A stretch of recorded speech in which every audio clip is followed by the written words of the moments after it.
ওয়া এবার ঈদে কতগুলো সালামি পাইছি, তাতে লুকায় রাখি না, মা আসলে তারপর নিয়ে আসি, পড়তে থাকি আমি। আম্মু তুমি কি করতেছো? পড়তেছো? ভালো করে পড়ো, সামনে পরীক্ষা, ভালো রেজাল্ট করতে হবে। তোমার ঈদের সালামিগুলো কই দাও? আমার ব্যাগে রেখে দেবে আলমারির মধ্যে, তো সালামিগুলো দাও। না মা, আমি তোমাকে আমার সালামি দিব না, তুমি প্রত্যেকবার নাও আর ভাইঙ্গা সালাম। আরে তোর কাছে তো হারায়া যাবে, তুই আমার দিয়ে, আমি ব্যাগে সুন্দর করে রেখে আলমারিতে রেখে না দেবো। না, আমি হারাবো না, আমি যথেষ্ট বড় হয়েছি। আচ্ছা ঠিক আছে, সালামি দিবা না তোমারে? ঠিক আছে। আম্মু আম্মু, অনলাইন থেকে যে পিৎজা অর্ডার করি মাত্র 300 টাকা, অনেক খেতে মন চাইতেছে। আচ্ছা ঠিক আছে, অর্ডার দে। তোর কাছে না ঈদের সালামি আছে, তুই সেটা দিয়ে অর্ডার দিয়ে খা, সমস্যা কি? আমার কাছে টাকা নেই। আম্মু আম্মু, বলো। আমাদের স্কুল থেকে আমার শিক্ষা সফটওয়্যার নিয়ে দিচ্ছে, আমিও যাই, মাত্র 500 টাকা চাঁদা। 500 টাকা ঠিক আছে, তোমার কাছে ঈদের সালামি আছে না, সেটা দিয়ে যাও, আমার কাছে কোনো টাকা নেই। এই কি ওদের বললাম, সবখানে আমার টাকার দিকে নজর।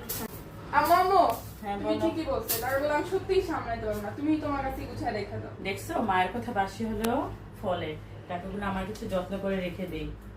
হ্যাঁ, তুমি এখন তাহলে যা পড়তে বসো, মা যাও। দেখছে, বুদ্ধি করে টাকাগুলো নিজের কাছে নিয়ে আসলাম।